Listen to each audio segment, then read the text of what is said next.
Olá, pessoal!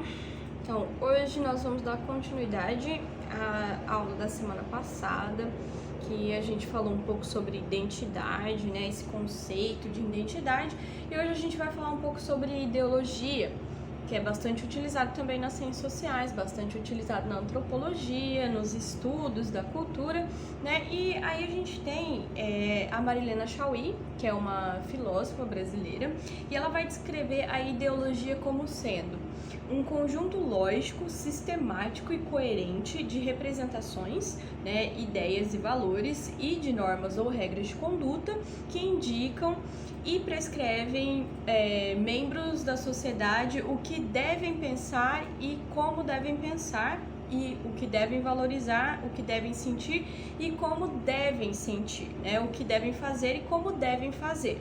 Ele é, portanto, um corpo explicativo de representações e práticas, né? Normas, regras e preceitos de caráter prescritivo, normativo e regulador. Isso está num livro dela lá de 1980, tá? Então, nesse sentido, a ideologia ela tem a ver com um conjunto de ideias, de pensamento, de doutrina, visão sobre o mundo, né, que um indivíduo ou um grupo que é orientado pelas ações da sociedade, né, o fato que os homens costumeiramente procuram representações, né, em torno das quais eles procuram explicar e compreender a própria vida individual, a vida social, as relações que a gente tem com outras pessoas, as relações com a natureza e com o sobrenatural também, que seria essa questão do mítico, essa questão da religião, né, essa questão da gente procurar um sentido nessas divindades, por exemplo, tá? Então, as ideologias, elas geralmente são criadas num ambiente político, em que as decisões e as ações, elas precisam ser sustentadas por argumentos fortes e consistentes, né? Eles precisam convencer. E na vida econômica, né? Já que o capitalismo, ele vai ser um sistema que valoriza a economia ao máximo, né? Ele valoriza a economia em última instância, mas não são apenas os políticos e os membros das classes econômicas dominantes que vão criar as ideologias, tá? A ideologia, ela se refere à elaboração explicativa sobre a realidade, ou seja, não é só a classe hegemônica, não são só os políticos que vão definir a realidade das pessoas, né? As pessoas em outras classes sociais, elas também vão definir a própria realidade porque elas têm a própria vida delas, né? E então, essas realidades, essas ideologias, elas também podem ser criadas por intelectuais, podem ser criadas por pensadores, né? Podem ser criadas por sacerdotes, que são os padres, né? Pastores, essas pessoas que estão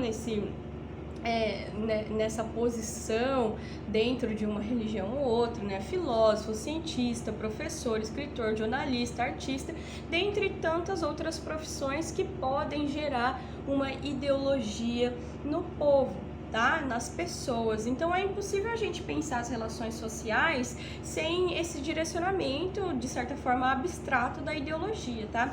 Todo grupo ele vai se envolver com alguma ou algumas ideologias, né? Como forma de representação daquilo que ele vai seguir, né? Então a aceitação delas, ela não vai ocorrer, a aceitação dessas ideologias, elas não vão ocorrer de forma igualitária, obviamente, né? Não vai ser aceito por todos os indivíduos, mas um grupo de indivíduos vai aceitá-la, né?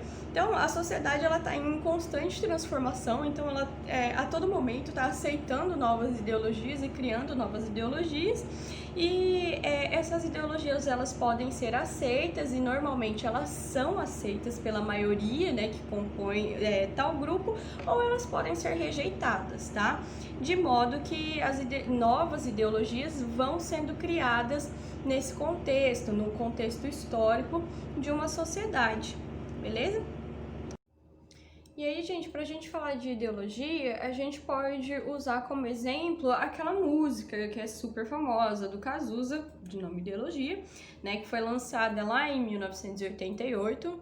Eu amo Cazuza, né, sou fãzona. E o contexto era um país que estava recém saído da ditadura, vocês lembram, né? O Brasil, ele viveu essa ditadura militar durante o período de 64 até 85, né? Então, lá em 88, a gente teve novas leis criadas, né? No Brasil, a gente saiu desse contexto de ditadura militar e a gente retornou a uma democracia, liberdade civil e vivia também uma crise econômica muito forte, né? Provavelmente a maioria de vocês não lembra desse período, né? Alguns de vocês não tinham nascido ainda, eu mesma sou de 88, então quando eu nasci a ditadura ela já tinha terminado e eu não, assim, me lembro por vivência, né, de como foi esse período de crise pós-ditadura, mas a gente tem aí nos livros de história, nos livros de geopolítica, as informações sobre esse período, né? Então, vivia-se esse período numa crise muito séria econômica, né, que agravava a questão da concentração de renda, tinha uma pobreza extrema, tinha muita fome, né, hiperinflação, tinham vestígios do autoritarismo. A gente vê ainda esses vestígios de autoritarismo na política hoje em dia, né? Então, nessa canção do Cazuza, né, ele fala que ideologia, eu quero uma para viver, né? Numa indicação de uma crítica ao contexto em que o país estava inserido naquele momento, né? Então, esse clássico, Ideologia do Cazuza, ele está criticando ideologias como capitalismo, autoritarismo, conservadorismo, moralismo, as religiões, né, tentando insistir nessa reflexão, né, para trazer esperança para novos tempos, né. Então, seguindo essa perspectiva, né, a gente diz que as ideologias elas podem ser conflituosas ou podem não ser, né, vai depender do teor do princípio dessa ideologia, do seu contexto social, né? Então, geralmente as ideologias religiosas, elas vão ser muito conflituosas, sim, né? Porque cada religião, cada crença, ela acredita que ela é dona da verdade, acredita que aquilo que ela prega é a verdade absoluta, né? E no Brasil a gente chama a atenção para ações de intolerância, né? Por conta desses membros religiosos, né? A gente tem uma intolerância muito grande a pessoas de religião de matriz africana, né? Aqui no Brasil, pessoas... Eu já comentei em outros vídeos, né? Alguns atos preconceituosos e de discriminação que acontecem com as pessoas do candomblé, acontece com as pessoas da Umbanda, né? Antigamente a gente tinha uma questão mais forte de discriminação contra as pessoas que eram cristãs, mas eram evangélicas, né? Eu lembro que quando eu era criança tinha bastante essa questão da gente olhar feio, não gostar, não querer incluir uma pessoa que fosse evangélica, protestante, né? Então existem vários movimentos discriminatórios partindo dessas questões ideológicas religiosas, né? Então, infelizmente, né, parte desses gestos eles vão decorrer de visões que são equivocadas e distorcidas sobre essas religiões, mas eles acontecem, né, e isso faz parte da ideologia de algumas religiões. Muitos cientistas sociais eles vão utilizar o termo ideologia para identificar um conjunto de ideias e conjunto de valores, né, que são expressos por alguns grupos ou algumas classes sociais, e esse conjunto de ideias ele vai refletir os interesses desse determinado grupo, né, e tende a favorecer esse determinado grupo dentro de uma sociedade, né. Muitos cientistas sociais eles vão afirmar que o poder ele só vai se constituir com o auxílio da ideologia, né? E que isso ele vai criar nas pessoas desejos e vai criar valores que vão facilitar a vida daquelas pessoas que controlam o poder. Então, muitos cientistas sociais vão dizer que essa questão ideológica, ela serve, na verdade, para manter o poder hegemônico desses grupos, né? E controlar os demais grupos, que seriam os grupos subjugados, tá? Então, as ciências sociais, elas ajudam a identificar as ideologias, descobrir quem que produz as ideologias e por que essas ideologias são produzidas, né? Ela vai estimular a capacidade de pensar com autonomia e decifrar o mundo, né, através do pensamento crítico. Então, é isso que a gente tenta fazer dentro das ciências sociais, é isso que a gente tenta fazer dando aula de sociologia, por exemplo, fazer com que vocês, jovens estudantes, desenvolvam esse pensamento crítico, né? Esse é um dos objetivos dentro das ciências sociais, é um dos nossos objetivos como professores de sociologia, né? Mas, assim, as ideologias, elas não têm só um lado negativo, tá? Falando desse jeito, parece que ideologia, ela serve somente para isso, né? Para justificar o poder de algumas pessoas, de alguns grupos sobre as outras, mas isso não é verdade, tá? Muitos cientistas sociais vão defender que as ideologias alternativas, elas são um conjunto de ideias e de crenças que vão questionar e vão desestabilizar principalmente essas ideologias que são dominantes, né? Essas ideologias que esses outros grupos, que não são os grupos hegemônicos, vêm a discordar, né? Por exemplo, a crítica à ideologia machista, por exemplo, eu falo muito exemplo, né? Ela deu origem à ideologia feminista, né? Então, essa ideologia, a crítica ao machismo, ele trouxe novos valores, ele trouxe novas ideias em respeito à relação, né, a essa relação entre os gêneros, né, e a dominação patriarcal, a dominação masculina sobre o feminino, sobre as mulheres, né? Então, existem esses movimentos de transformação social, né, que vão se basear em ideologias alternativas a essas ideologias hegemônicas, tá? Outro exemplo dentro dessa questão seria a resistência à ditadura militar, né? A gente comentou da ditadura militar agora há pouco, que ocorreu aqui no Brasil, e nesse período, né, de 64 a 85, existia essa ideologia dominante da segurança nacional, né? E a ideia de que a nação ela estava em guerra contra as ideologias que queriam mudar a ordem social vigente, né? Tinha esse negócio da defesa contra o comunismo, né? No Brasil, que o comunismo era algo ruim e tal, e foi assim que a priori, né? A ditadura militar se consolidou, né? Então existia essa questão das guerras ideológicas, né? E essa suposta ameaça, né? A ordem nacional, ela justificava a supressão dos direitos individuais, né? A repressão, a censura, o fim da liberdade, né? Então vários grupos eles se manifestaram contra essa ideologia de um Estado policial, né, contrapondo outras ideologias e, em geral, eles clamavam pela volta de um Estado que reconhecesse os direitos individuais, os direitos dos cidadãos que foram negados pela ditadura,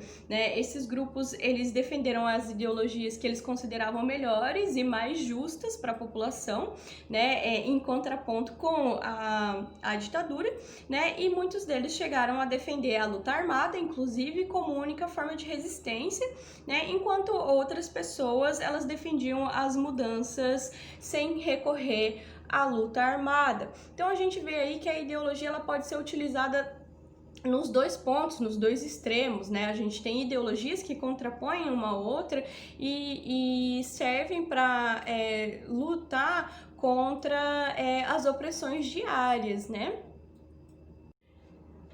Então, gente, só pra gente finalizar essa questão da ideologia, eu trouxe aqui alguns exemplos de ideologia pra gente poder entender um pouco, né?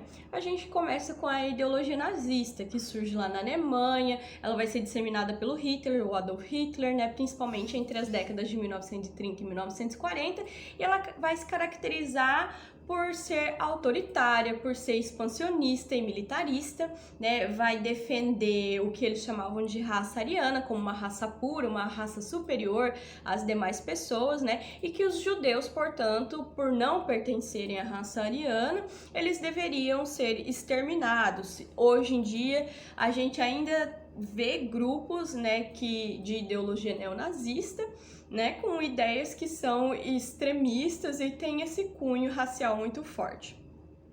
A gente tem a ideologia comunista, né, que foi defendida pelo Marx, no Manifesto Comunista em 1848 e depois por outros pensadores políticos, né, marxistas. E tinha como pressuposto a abolição da propriedade privada, né, a extinção das classes sociais, o fim das religiões, que os meios de produção eles fossem comunizados, né, tivessem disponíveis a toda a comunidade, e numa etapa avançada seria marcada pelo fim do Estado, tá? Embora lá na China a gente veja que o Estado chinês ele é comandado por um partido comunista, né, o Partido Comunista Chinês, o PCC, desde 1949, tá?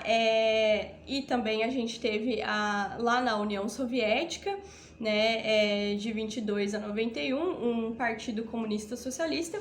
O projeto comunista original, né, do Marx, ele nunca ocorreu em prática, tá? Então, mesmo lá na União Soviética leninista, do Lenin, lá em 1917, com a Revolução Russa, o comunismo ele nunca entrou em prática em si, então o comunismo ele nunca existiu de verdade a sua forma original, tá? A sua forma ideológica original, que Marx vai descrever no Manifesto Comunista, né? E que os comunistas eles pregam, tá? Então, vale frisar que teoricamente o socialismo ele seria uma etapa de passagem, né, entre o capitalismo, a queda do capitalismo e o comunismo. E ele teria algumas diferenças, como o controle da economia pelo Estado e o esforço da socialização dos meios de produção, tá? Então, o socialismo ele é uma etapa para o comunismo a partir do momento em que o capitalismo ele descende, o capitalismo ele acaba, ele cai, beleza?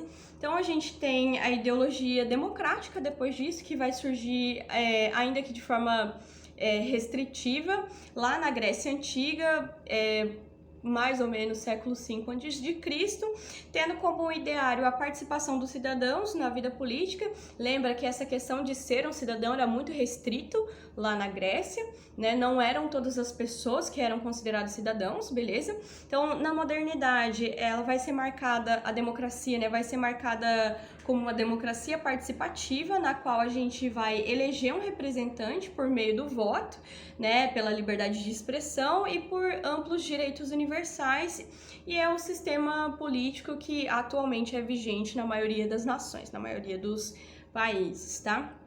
A gente vai ter a ideologia capitalista, né, e o modelo comercial do capitalismo ele vai se desenvolver na Europa durante o renascimento comercial e urbano, lá a partir do século XV, lembra, com as expansões marítimas e tal, e aí a questão da forma feudal, ela vai se mudando aos poucos, né, para um capitalismo mercantilista no início, né? Então, lá no século XVIII, ela é desenvolvida a vertente industrial do capitalismo, ele deixa de ser mercantilista, ele passa a ser industrial, tá?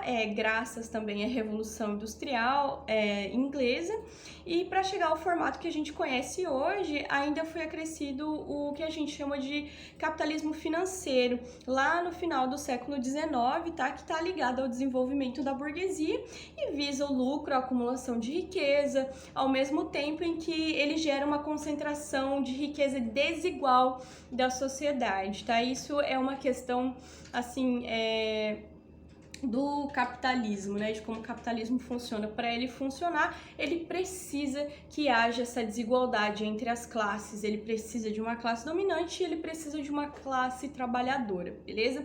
Aí a gente vai ter a ideologia nacionalista, que vai ser essa exaltação e a valorização da cultura do próprio país, né? A gente vai utilizar dentro dessa ideologia símbolos nacionais, que seriam a bandeira, o hino, o próprio idioma que a gente fala, tá? Que vão estabelecer esses elos de pertencimento entre indivíduos dentro dessa nação, né? Essa questão da exaltação de nós somos todos brasileiros, nós falamos a língua portuguesa do Brasil, né? Toda essa exaltação, a gente vê isso muito nos filmes estadunidenses, né? Todo filme estadunidense, ele tem que mostrar a bandeira dos Estados Unidos e essa questão muito forte da nação, eu luto pela nação, ou então lá na Inglaterra, vida longa, rainha. Entende? Essa questão de valorizar a sua própria nação, o seu próprio país. Depois a gente vai ter as ideologias religiosas, né? Então toda religião ela pode ser considerada uma ideologia, né? Na medida em que ela vai trazer consigo uma doutrina que deve ser seguida pelos seus membros, né? Então a religião ela vai pregar essa doutrina, vai pregar essa ideologia, e a gente dentro das ideologias religiosas muito fortes, a gente vai ter ideologia cristã, né, que é essa questão de acreditar em Jesus Cristo, não é renascimento, né, de Jesus. A gente vai ter a questão judaica, né, parecida com a da cristã, mas eles não acreditam que Jesus Cristo tenha sido o Messias, né? A gente vai ter a questão islâmica, budista, hindu, né? A gente vai ter as animistas e as de matrizes africanas, tá? Então, esses são alguns exemplos de ideologia que a gente tem no nosso dia a dia, que a gente convive com eles. São os exemplos, assim, mais comuns e que a gente consegue perceber mais facilmente dentro, no nosso dia a dia, beleza? Então, assim, essa seria uma visão sobre ideologia em si. Né? Nos próximos vídeos, nas próximas aulas, a gente vai discutir essa questão ideológica na ideologia alemã, lá com Marx e Engels, beleza? Mas por hoje seria isso. Eu agradeço vocês assistirem o vídeo até aqui, né? E espero que tenha sido esclarecedor, espero que tenha ajudado a compreender essa questão da ideologia. E é isso aí, galera.